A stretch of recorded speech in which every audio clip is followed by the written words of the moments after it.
All right, we are staying on top of this breaking traffic situation here. I-94 on the westbound side, a multi-vehicle crash causing major delays near the Gorky's Corner area. It's hard to see where that crash has occurred because it's just beyond this bridge here. So our view is a little bit obstructed, but you can see the right lane is open. You have two left lanes on the shoulder that is currently blocked, but traffic is able to squeeze on by. However, because of how slow traffic is going, we are seeing miles and miles of delays here. Here the DOT is trying to zoom in on this crash.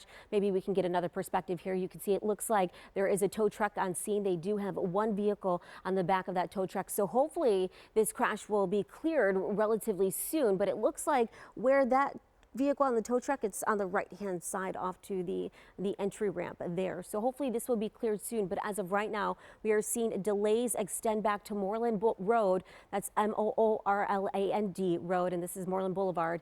If you can avoid this altogether, don't take I-94 on the westbound side or use Blue Mound Road to get around this, because this is going to slow you down significantly if you are traveling from Milwaukee County into Waukesha County. Simone and Tom, over to you. All right, Andrietta, thank you. Sorry. Our producer is sometimes a comedian in our ear. Goofy. Yeah, she's just a little goofy, So and just needed got a us moment. laughing because Adriana gave us the spelling of both of those because they're different. One that's Moreland, Moreland Boulevard. You know what? What she said was No. she thought you were part of Explain myself. she thought you were No, part no. of the script spelling bee. That's is what what she wanted to said in do. our ear. So we're trying to keep it together. Nevertheless, now we Thank just you, wasted a lot of Adriana. her time. Thank you for keeping us updated on that. All right. Reckless driving. And Milwaukee also wants to hear from you about what's needed to make the roadways safer in your neighborhood.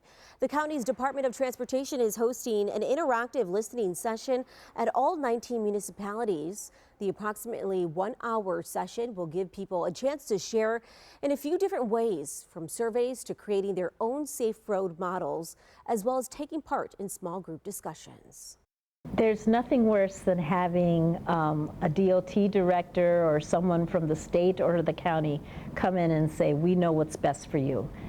Each one of these communities have numerous little neighborhoods, and those people know their neighborhoods. They know how to walk within their community. They know the safest routes. They know the intersections that are highly dangerous and which they don't want to cross.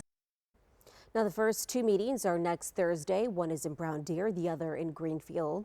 For more information about all the meetings, just head to our website at projectdrivesafer.com. Well, Milwaukee police officially have a new tool to put the brakes on some repeat reckless drivers.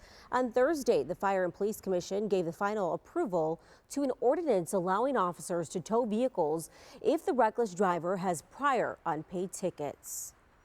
Now, we've seen traffic calming projects transform Milwaukee neighborhoods and several side streets, but the city's main roads have been largely untouched. TMJ4's Ben Jordan goes in depth to find out why and how one traffic calming solution could become commonplace. 40, 41. A speed radar gun shows Jordan Morales how fast drivers are going. Driving like a maniac. But it doesn't capture what's arguably even more reckless. All kinds of lanes of traffic. Swerving all over Sherman Boulevard. I mean, that's just typical. That really is just typical. Jordan knows police can't patrol every intersection. Right now, they're an absolute death trap. Or even every busy street at the same time. This is the street that I drive up every day to get my kids from school. That's why he believes re-engineering roads is the best reckless driving solution. Are you satisfied with the current amount of traffic calming solutions on the main streets? Oh no. City Pregnant school bus driver in Milwaukee got dozens of students to safety before the bus went up in flames. I'm Unique Williams was driving more than 30 students to Milwaukee Academy of Science on Wednesday morning when she started to smell smoke.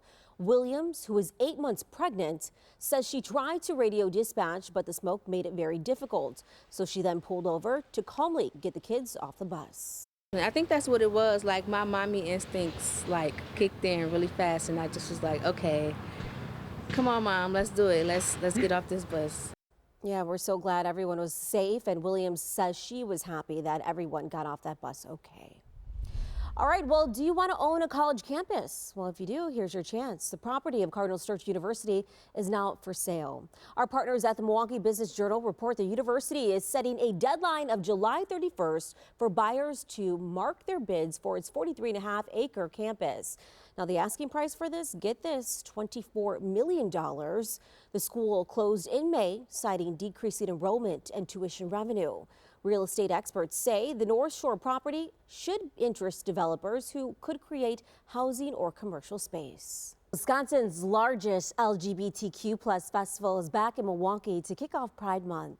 Thursday marked the start of Milwaukee's 35th annual Pride Fest. Hundreds headed to Summerfest grounds for day one of the 3-day festival.